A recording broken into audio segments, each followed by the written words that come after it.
Moabot sa napo ka mga classroom sa eskwelahan sa Guizo, Mandaue City, apektado sa dakong sunog nga may ulbo kagahapon sa hapon. O sa kabalay tapat sa eskwelahan nasunog usab.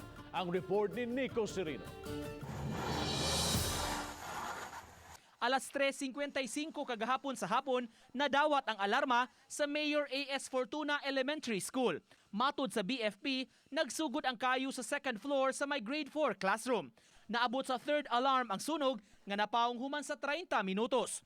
Nagbilin kini og gibanaba ng 80,000 pesos nga danyos. Kaganihang buntag, kini nang itsura sa eskwelahan human sa hitabo. Nabisi kining pipila ka magtutudlo pagsusi sa naapektuhan nga mga classrooms. Usa na niini ang ilang computer laboratory kundiin ubay-ubay nga mga kagamitan ang nasunog.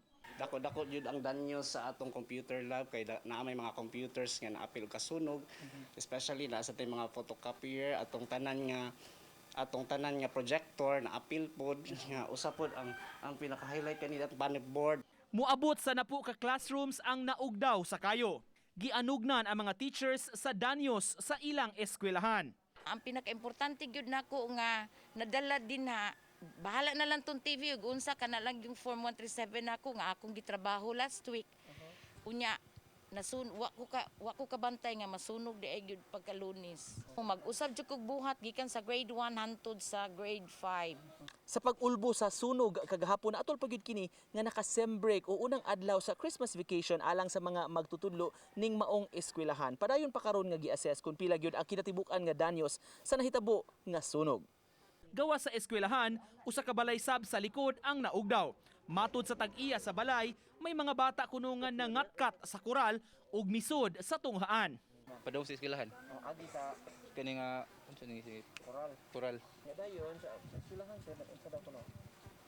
Nagduwa-duwa mo sila kanang ang ilang giduan kay sa first kay kuan gapas wala alcohol ba niya. Giitsa-itsa.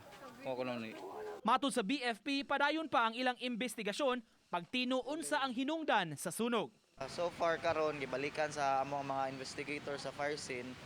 Under investigation ba gibalikan sa fire scene karong adlaw. Uban ni June Sulon, Nico Sereno, Balitang Bisdak.